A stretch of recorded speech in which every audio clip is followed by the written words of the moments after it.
जय माता दी। आपकी मंगल कामना के साथ एक बार फिर से हमारे साथ हैं ज्योतिषाचार्य प्रभाकर सिन्हा जी। बहुत बहुत अभिनंदन सर आपका।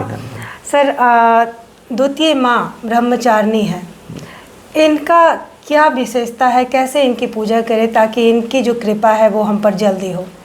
ब्रह्मचारिणी नाम से ही ब्रह्मचारिणी है। ब्रह्मचारिणी है जो ब्रह्म रूपी विचरण करने वाली है, तो वो ब्रह्मचारिणी हो गई। उनका वस्त्र सफ़ेद है, गुलाबी है।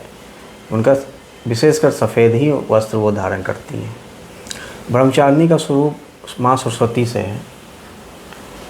अच्छा। तो मैं पहले भी बता चुका हूँ कि अगर ब्रह्मचारिणी की पूजा करने विद्यार्थी करेंगे, अविवाहिता महिला भी करेंगे, तो उनको विशेष सफलता मिलेगी माँ ब्रह्मचारिणी की पूजा करने से।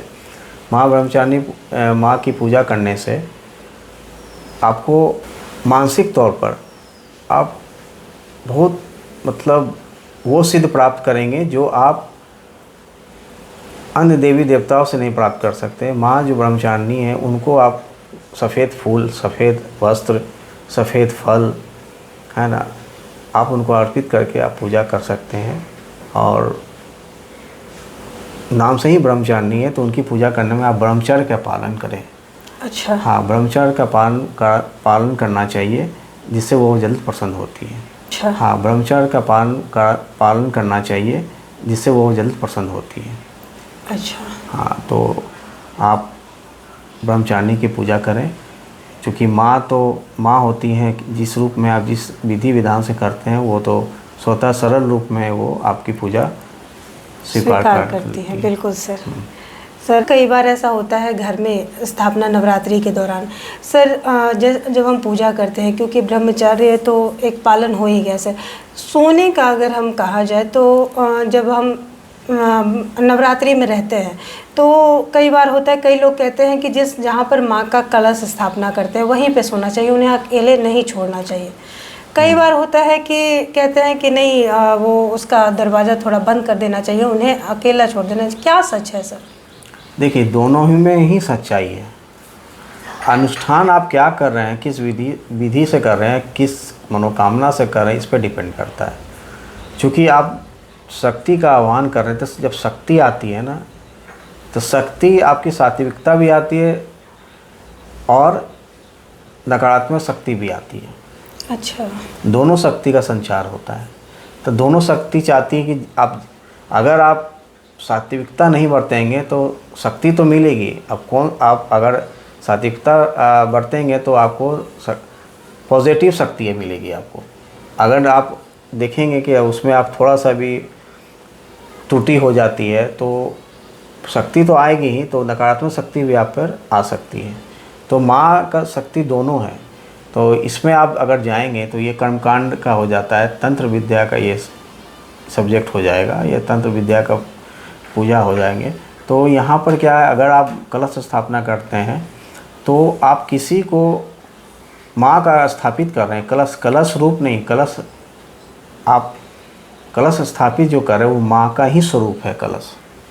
उसमें आप देखेंगे, उसमें जौ जब आप उसमें डालती हैं मिट्टी में, तो जैसे जैसे वो दिन बढ़ते हैं तो जौ भी उत्पन्न होती है। मतलब माँ जो है जौ में छुपी रहती हैं। जिसे बच्चा जो होता है 9 महीने के बाद गर्भ से बाहर आता है, उसी तरह माँ 9 दिन के बाद मतलब वो कुशा से बाहर निकल आती हैं। अच्छा। है ना। तो ये जो होता है, आप ब्रह्मचारिणी जो हैं, अगर माँ की पूजा कर रहे हैं तो सात्विकता तो आप रखिए। हाँ, अगर आप में जगह है तो आप उनको एक अलग से रूम में, अलग से स्थान में, पूजा रूम में आप रख सकते हैं। लेकिन अगर वहाँ स्थान है तो वहाँ आप सो भी सकते हैं, क्योंकि वो एक पूजा का अनुष्ठान है। बहुत लोग पूजा करते हैं तो पूरी तरह सात्विकता से बहुत ब्रह्मचर्य का पालन करते हैं, तो वो नहीं चाहते हैं कि उस स्थान को छोड़ के कहीं जाए, क्योंकि वो एक खंडित हो जाते हैं। वो जो चाहते हैं कि वो चीज़ नहीं, वो संकल्प कर लेते हैं मैं माँ 9 दिन तक आपके साथ रहूँगा। तो आप देखेंगे बहुत सारे जगह लोग सीने पे कलश स्थापित करते हैं, माथे पे करते हैं, जांघ पर करते हैं। तो ये एक तरह का अनुष्ठान है माँ को प्रसन्न करने का। तो ये एक तरह ये मतलब हठ योग है, इसको कहते हैं। जी सर। हठ योग है, मैंने माँ को हठ से हम बुला रहे हैं, ज़बरदस्ती बुला रहे हैं, मैंने उनको मतलब अपने कर्म से, मैंने हठ कर्म से उनको प्रसन्न कर रहे हैं। तो आप अगर वहाँ पे आप हैं तो आप सोचिए कि आप, बहुत लोग बैठते हैं कि जहाँ कलश थे वहीं पे वो बैठे रहते हैं, कहीं इधर से कुछ, उससे मन को सात्विकता पहुँचती है, मन शांत होता है।